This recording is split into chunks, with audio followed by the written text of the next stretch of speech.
All right, guys, so we're going to do reading. We're reading a new story today. I think it's pretty entertaining. It's called The Beast of the Desert, and if you turn into your workbook pages or your textbook, page 24, that's where our story begins.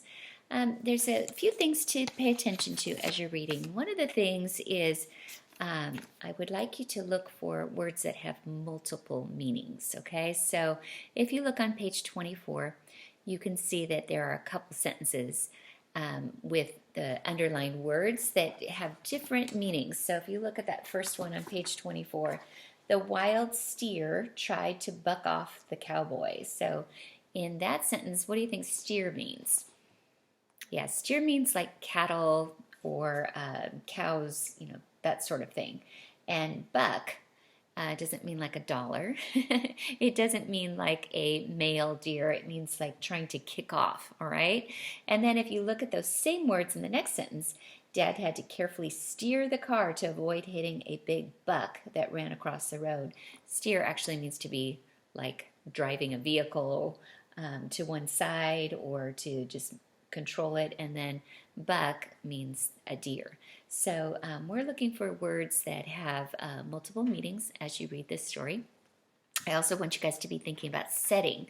Now, when I started reading this story, it was really easy to figure out the place. I mean, there were their pictures, and the way it was described, I could kind of get a sense of the place of the story. The time was a little bit different, so I want you guys to be looking for clues.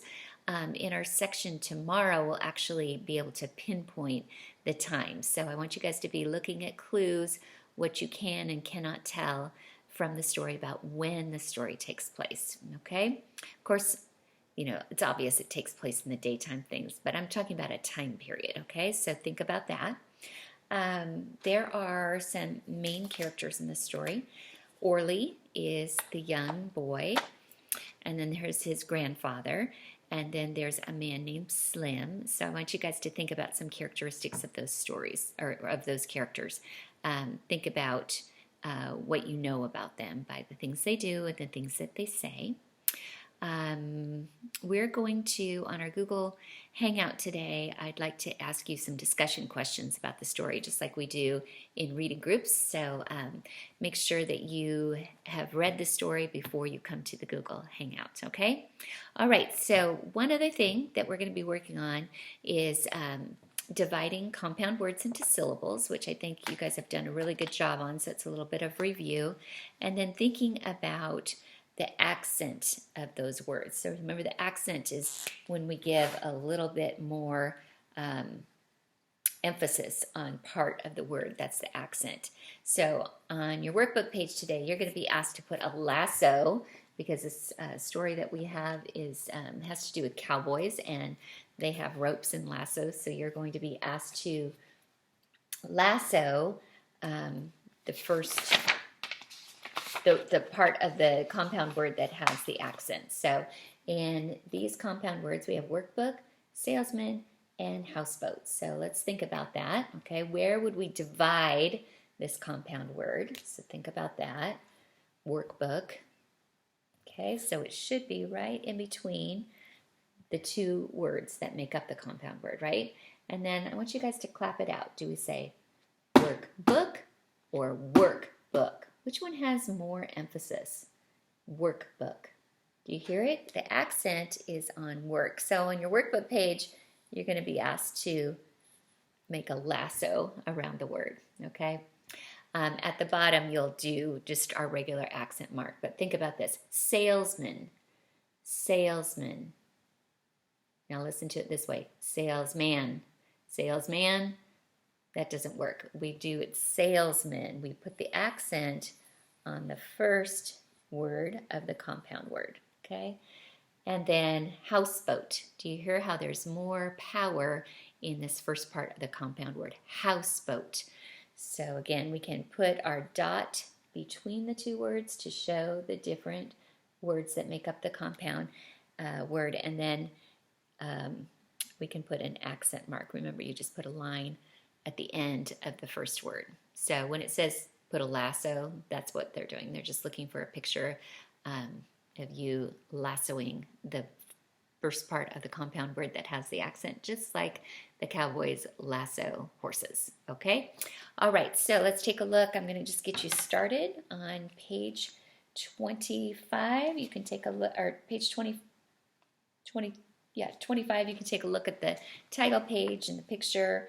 You can see that it's realistic fiction, so there are things that really could happen, even though it is a made-up story, okay? So let's just get you started off on page 26 with Wild Horse Canyon. There are some words in here that are very specific to the setting. Words like canyon and arroyo and mesa and mesquite, and we're going to be talking about some of those words later. They all have to do with kind of desert kind of setting. If you've ever been to Arizona or Utah or Nevada, you'll get a picture of those in the illustrations and see how that fits in with the desert type of setting. Okay, so we're starting on page 26. Read with me, okay? Wild Horse Canyon. Leather creaked as Orley shifted in his saddle, and one of the ranch hands turned to look at him.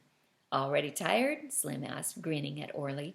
When I was your age, I could ride 50 miles without getting off my horse. Why, one time, Orley grinned at Slim, as Slim launched into one of his tall tales. Tired? On his first wild horse roundup? Orley thought of all the times he had begged to come and had been told that he was not old enough. He straightened in his saddle, easing the growing stiffness of his legs. The men had been riding since before dawn. Last week, a rancher had told Grandpa that a red stallion had been seen in the canyons bordering the desert. They had never gone this far on a roundup before, but Grandpa said that this particular stallion and his band of mares were worth riding miles for. Okay, so boys and girls, these people are going on a horse roundup. So years ago, there were wild horses roaming these desert lands. There still are some wild horses, but the ranchers would go out and capture the horses and train them. So that's what's happening. They are looking for a stallion, which would be the head of the herd of the wild horses, and the mares would be the female horses that would be in that horse's group, or they call it a band. So I want you guys to look and see what happens in the rest of the story. Well, not the rest of the story, the first part of the story. So I want you to read all the way to page 33, and that's going, I'll put the page numbers in the instructions. So you're going to read from 24 to 33, and then you're going to do workbook page 137 and 138, okay? Please take a picture of 137 and 138 and turn it back in. And please join me for a Google Hangout today to have discussion about this story, okay? See you later.